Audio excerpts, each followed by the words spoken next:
আমাদের অনেকেরই আছে যাদের হচ্ছে জামার সাইড পাড়া দিকে ছিঁড়ে যায়। মানে জামার সাইড পাড়া থেকে ছিঁড়ে যায়। দেখা যায় যে জামা ভালো আছে কিন্তু সাইড পাড়া ছিঁড়ে গেছে। আজকের ভিডিও তাদের জন্য। জামা ছিঁড়ে যাবে কিন্তু কোনোদিন সাইড পাড়া ছিঁড়বে না। আচ্ছা, সেজন্য কি করতে হবে? প্রথমেই আপনারা দেখতে পাচ্ছেন যে জামার উল্টো পাশে যেখানে জামার সাইড ফাড়াটা আছে সেখানে আমি ছোট্ট একটা টুকরো কাপড়কে এভাবে 4 পার্ট করে নিয়ে এক পাশে সেলাই করে লাগিয়ে দিব। ঠিক যেইভাবে আমি ধরছি ওইভাবেই আপনারা ধরবেন। আর এই সেলাইটা হচ্ছে জামার ভিতরেও দেখা যাবে না, কোনো জায়গায় দেখা যাবে না, এটা উল্টো পাটেই থাকবে। তো এইভাবে সুন্দর করে একদম মানে সমান বরাবর সাইড ফাড়া যেখানে থাকে বরাবর রেখে একটা সেলাই করে নেবেন। আমি এখানে সেলাইটা দিয়ে দিচ্ছি। একটু ভালো করে দেখলেই আপনারা হচ্ছে বুঝতে পারবেন যে আমি কিভাবে করছি। এগুলা হচ্ছে যাদের একটু স্বাস্থ্য ভালো আছে বা যারা একটু বেশি কাজকর্ম করেন তাদের জন্য এটা ভালো একটা উপায়।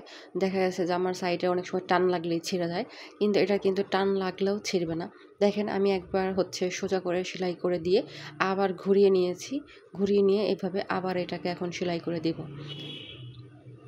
আপনারা যে কেউ একটু মন দিয়ে দেখলেই হচ্ছে এটা করতে পারবেন। এটা কোনো কঠিন কাজ না, একদম সহজ কাজ। অনেকেই হয়তোবা জানেন না, অনেকেই হয়তোবা আপনাদেরকে বলে নাই। আমিও আগে জানতাম না। কিছুদিন আগে একটা আপু হচ্ছে এই অর্ডারটা আমাকে দিয়েছিল। সে আপু বলে দিয়েছে যে তার জামার সাইডটা হচ্ছে ছিঁড়ে যায়, তেমন কিছু করে দিতে যাতে যেন সাইডটা কোনো সময় ছিঁড়ে না যায়।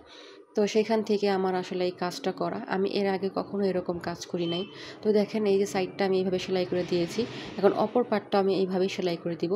তো সুন্দরভাবে আমি ২ টা পার্টই লাগিয়ে দিয়েছি। এখন আপনারা আপনাদের নিজেদের মতন করে যেভাবে আমরা সাইডটা সেলাই করি সুন্দর করে মুড়িয়ে ভাঁজ করে ওইভাবেই আপনারা করে নেবেন। এই যে আমি দেখিয়ে দিচ্ছি জিনিসটা দেখতে কেমন লাগবে দেখেন। ঠিক এরকম লাগবে ভাঁজ করে যখন সেলাই করবেন সাইড ফাড়াটা তখন। এই দেখেন আমার সেলাই করা হয়ে গেছে। আমি আর সেলাই দেখালাম না, কারণ আপনারা সেলাই অনেকেই পারেন, সবাই পারেন। তো ভিডিওটা দেখতে কেমন হবে দেখেন। বাইরে কিন্তু এটা দেখা যাচ্ছে না, শুধু ভিতরেই থাকবে। আর এটা হচ্ছে আপনার সাইডটাকে অনেকটাই মজবুত করবে। আশা করি ট্রাই করে দেখবেন।